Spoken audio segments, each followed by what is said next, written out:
In this video, I'm going to talk to you about whether or not it's the right time for you to go full-time as a reseller, and I'm also going to talk to you about my experience in determining this for myself.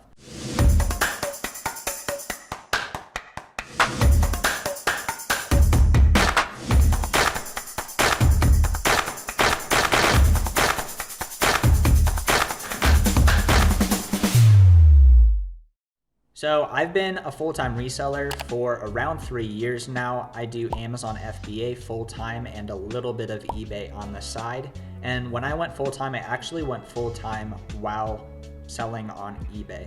So basically, my experience was a little bit different in this regard because I was a student at the time getting my internship in clinical mental health counseling, and the pandemic happened in 2020, and I was stuck with not being able to complete my internship for several months. We really didn't know when we were able to go back. And so I decided in this time, I'm gonna try to work as hard as I can on eBay and see if I could actually make a full-time income doing that. And as I did this, I very quickly discovered that I absolutely love this. And number two, that I had enough skills and ability to make enough money to live while selling on eBay.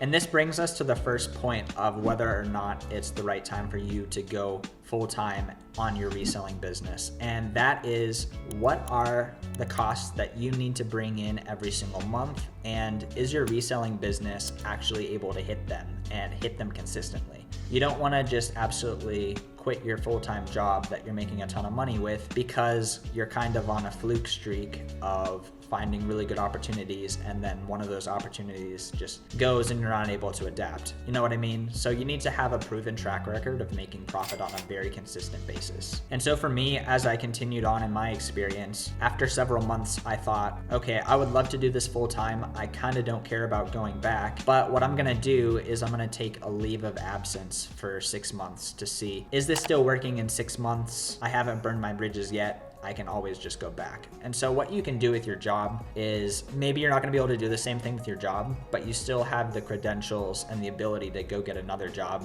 So you could try it out for 3 months, or try it out for 6 months, or try it out for a year and see if that works for you. And the second thing that you're gonna wanna do is you're gonna wanna make sure that you actually have the skills and the ability to make this work long-term. You probably don't wanna go full-time just straight from the beginning, because you might get into this and be like, man, like this really isn't working out the way I thought. I don't know what I don't know, and you know, like I'm not even really making that much money from this. No, you want to like actually have your numbers down. You want to have your skills down. You want to know exactly how you're going to get profitable inventory and have several backup options if you want to be able to do this long term. And that also reminds me of another thing that you really should have in place, which is actually having your numbers in place. Like, do you know on a given month exactly how much money you made, or at least in a ballpark enough to know, like, yes, I'm making solid money, versus no, I'm buying and selling a lot of inventory, but it's not really making me that much money. And probably the last thing that I would say here is, no, it's not the last thing, it's the second last thing, is do you have a 3 to 6 month emergency fund of your living expenses? Things can go south in your life. Are you gonna actually be able to have the cushion to adapt if something goes wrong? I would strongly suggest having 3 to 6 months of saving expenses in your bank, in cash, ready to go in case things go wrong. That way you don't just have to go straight back to your full-time job whenever something goes wrong.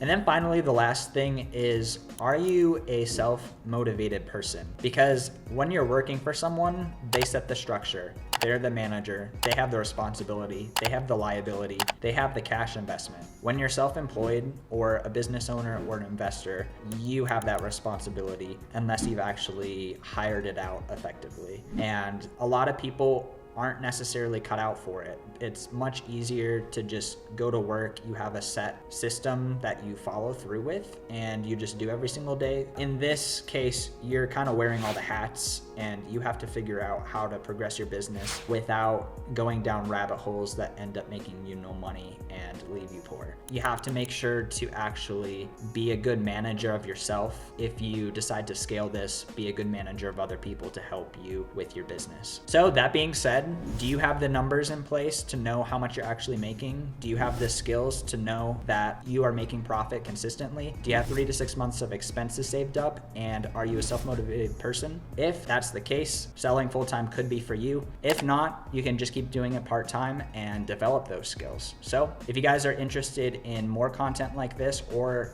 learning more from me, I do have a free Discord where we talk about Amazon and reselling all the time down in the description. Hope you guys have a great rest of the day and take care.